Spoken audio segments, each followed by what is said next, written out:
Halo semua, kembali lagi di channel Naik Level. Pada video kali ini saya ingin membahas saham WG atau Wijaya Karya Bangunan Gedung ya.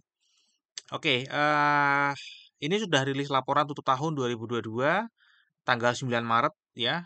Jadi sudah lumayan lama dari tanggal video ini dibuat, tanggal 27 Maret.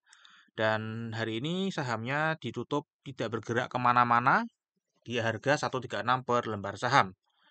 Kalau kita lihat price performance-nya, ya, untuk 10 tahun belum ada karena ini belum IPO selama 10 tahun, jadi paling banter adalah 5 tahun dari sejak video ini dibuat.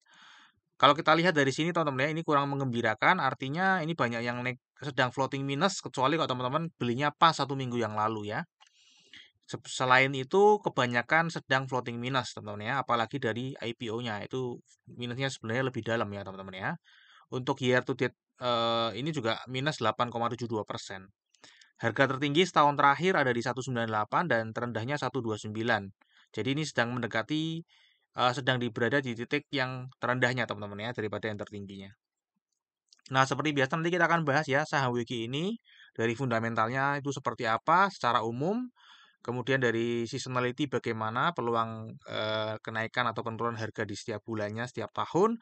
Kemudian kita akan bahas bandarmologinya ya, perpindahan sahamnya dari siapa ke siapa ya. Kemudian yang terakhir dari analisa teknikalnya kita akan bahas kira-kira harganya akan kemana ke depan. Oke, pertama kita akan kenalan dulu lebih dekat ya. Kita akan lihat di sini company backgroundnya ini perusahaan WG ini apa. Ya sesuai dengan namanya Wijaya Karya Bangunan Gedung ini perusahaan bergerak di bidang konstruksi ya. Kegiatan utamanya itu konstruksi gedung perumahan, komersial, institusional, seperti pemukiman, perkantoran, perhotelan, dan gudang, dan lainnya. Kira-kira seperti itu ya. Ini ya ada jasa listrik juga, ya pokoknya berhubungan dengan konstruksi bangunan teman-teman ya. Seperti yang tadi sudah diinfo, ini IPO baru 2017 dan harga IPO-nya 290. Ya, jadi kalau teman-teman beli eh, pas IPO ya ini ruginya cukup dalam teman-teman ya sekarang. 136 teman-teman ya. Sudah eh berapa tuh? Berapa persen tuh? 290.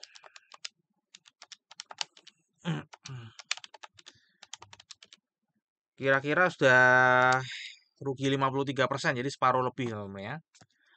Oke, ini adalah corporate action terdekat, ada RUPS ya, RUPS. Nanti tanggal hari Rabu tanggal 19 April 2023 untuk apa yang dibahas belum ada informasi, jadi cuman baru ini aja teman-teman ya, pengumuman tanggalnya. Nah, sekarang kita akan masuk ke kinerja jangka panjangnya, teman-teman ya. Kalau kita lihat dia IPO tadi kan di tahun 2017 ya. Jadi setelah IPO pendapatan naik ya, 2018 naik lagi teman-teman ya. Kemudian setelah itu malah turun terus, drop terus ya. Bahkan ini sebelum COVID sudah turun. Untuk labanya juga mengikuti demikian teman-teman ya. Kemudian kalau kita cek lebih dalam dari struktur pendapatannya, ini kalau kita lihat beban pokok penjualannya tambah lama tambah meningkat teman-teman ya. Tambah lama tambah meningkat dari 2017 ke 2022 sehingga menggerus laba kotornya. Beban usahanya pun juga naik ya, tambah dalam ya sehingga laba usahanya juga ikut tergerus secara persentase dari pendapatan. Kemudian di sini ada beban lain-lain ya, 2,7%. Dulunya beban lain-lain sekarang menjadi penghasilan lain-lain. Ya ini cukup mengangkat laba sebelum pajaknya sehingga laba bersihnya ini naik teman-teman ya. Oke, sekarang kita akan masuk ke kinerja jangka pendeknya ya. Kalau kita lihat di sini pendapatannya malah turun teman-teman ya. Jadi kinerjanya masih turun ya, 25,3%. Kemudian laba kotornya ikut turun, laba usahanya ikut turun, namun laba bersihnya naik teman-teman ya. Nah, tadi sudah dilihat di sini teman-teman ya untuk jangka panjangnya naik karena ada penghasilan lain-lain yang bertambah. Ya, ada penghasilan lain yang bertambah. Nah, karena ini nominalnya cukup berpengaruh terhadap laba bersih, saya cek lebih detail. Ya, ternyata di sini adalah pemulihan nilai aset keuangan. Nah, saya nggak ngerti nih. Kemungkinan ini hanya bersifat pembukuan atau tidak real ya, karena hanya pemulihan nilai aset keuangan. Jadi nggak dapat uang beneran ya, cuma secara pembukuan saja. Ya, jadi ini apa? Labanya adalah laba di luar operasional dan itu pun hanya bersifat pembukuan. Ini untuk kinerja jangka pendeknya, kemudian kita cek dari sisi valuasinya seperti apa. Ya, pada saat video ini dibuat, ini price to book value-nya dari 0,51, ini di bawah 1, teman-teman ya. Kemudian PE ratio-nya dari 5,66. Kalau kita lihat di sini, kita bandingkan dengan tahun-tahun sebelumnya, PBV-nya inilah paling rendah, teman-teman ya, dibanding dengan tahun-tahun sebelumnya. Untuk PER-nya bukan yang paling rendah, namun ya ini dibilang lebih rendah dibanding tahun-tahun sebelumnya atau rata-rata tahun-tahun sebelumnya. Kalau kita lihat di sini ROE-nya 9,06%, ya. Karena kita bayarnya di PBV 0,51, maka earning yield-nya kita ya, itu adalah 17,67%. Jadi ini terbilang cukup tinggi ya, dan di atas 15%, dan menurut saya valuasinya murah ya, karena bisa memberikan earning yields 17,67% per tahun. Kemudian untuk dividen sendiri ini sebenarnya rutin bagi dividen ya, semenjak IPO ya, terakhir yield-nya 3,29%. Tentu saja ini dibagi dengan harga saat ini ya. Kalau misalnya teman-teman belinya di harga di atas ini ya tentu saja yield-nya akan semakin kecil. Ya, ini earning per share-nya ya sudah keluar 24 per lembar saham, dan kalau kita lihat historical sebelum-sebelumnya kira-kira dia akan membagikan ini, karena selalu bagi dividen berarti bisa dipastikan tahun 2023 ini pasti akan bagian dividen ya. Jumlahnya berapa ya, kira-kira ini rata-rata 20% dari EPS, dari laba. Ya, ini kalau 20% kira-kira 4,8 per lembar saham, atau kalau dibagi dengan harga saat ini ya dapatnya 3,5%. Ya nggak jauh-jauh ya dari apa yield yang kemarin. Oke, kemudian kita cek dari seasonality ya. Ini datanya belum full 10 tahun karena dia baru IPO 2017. Dan sayangnya ini setelah IPO pun di tahun yang sama malah negatif ya. Tahun berikutnya malah negatif lagi. Naik di 2019 aja, setelah itu negatif terus tiap tahun teman-teman ya. Kalau kita lihat di sini ya.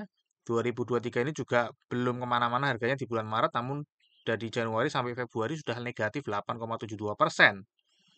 Kalau kita lihat di sini, potensi untuk naiknya hanya ada di bulan Juni dan Agustus, teman-teman ya, untuk seasonality. Oke, kemudian kita masuk ke bandar monologinya. Ini dimiliki oleh Wijaya Karya, tadi sesuai namanya ya. Persero, ini BUMN, teman-teman ya. Untuk di masyarakat ada 2,87 miliar lembar saham, dan ini ada koperasi Wika ya, ada koperasinya Wika 67 miliar atau 0,7%. Kalau kita cek jumlah pemegang sahamnya di sini itu cenderung turun teman-teman ya, namun nggak terlalu signifikan penurunannya ya, hanya beberapa ratus aja dari puluhan ribu.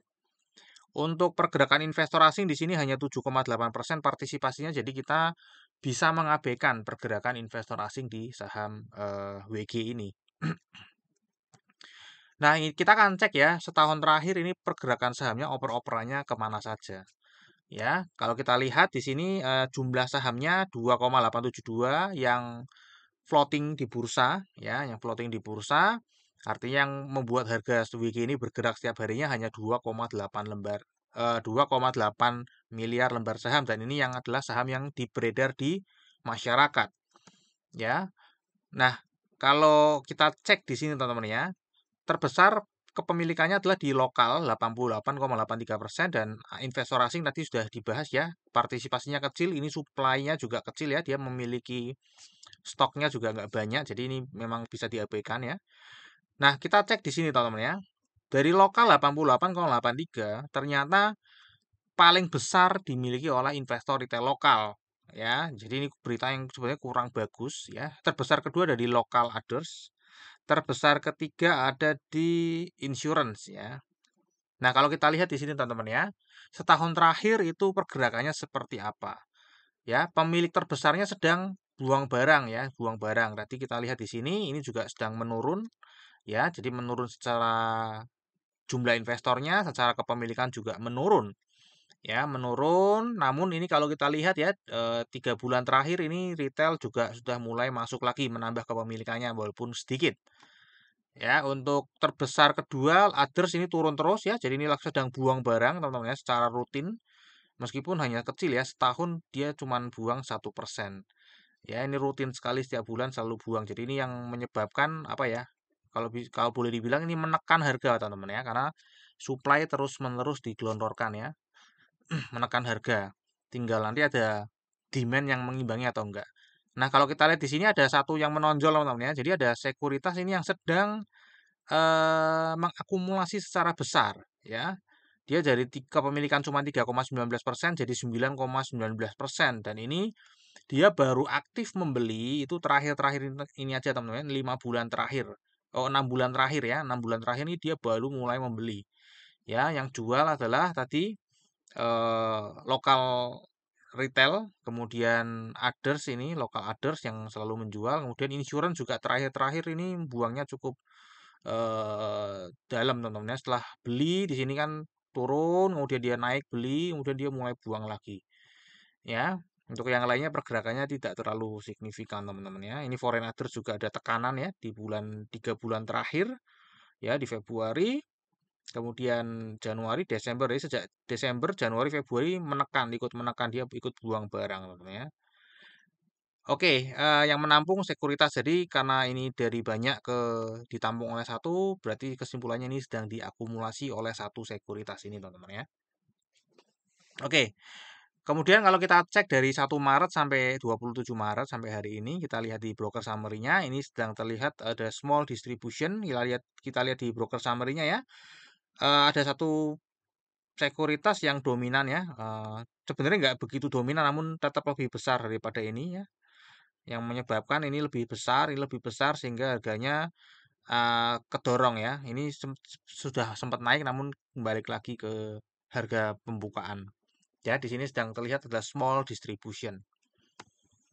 Nah, untuk teknikalnya ini teman-teman ya, per hari hanya 820 juta per hari. Jadi ini sebenarnya kurang begitu liquid sahamnya teman-teman ya. Makanya tadi kalau mau buang barang itu mestinya butuh waktu yang lama ya.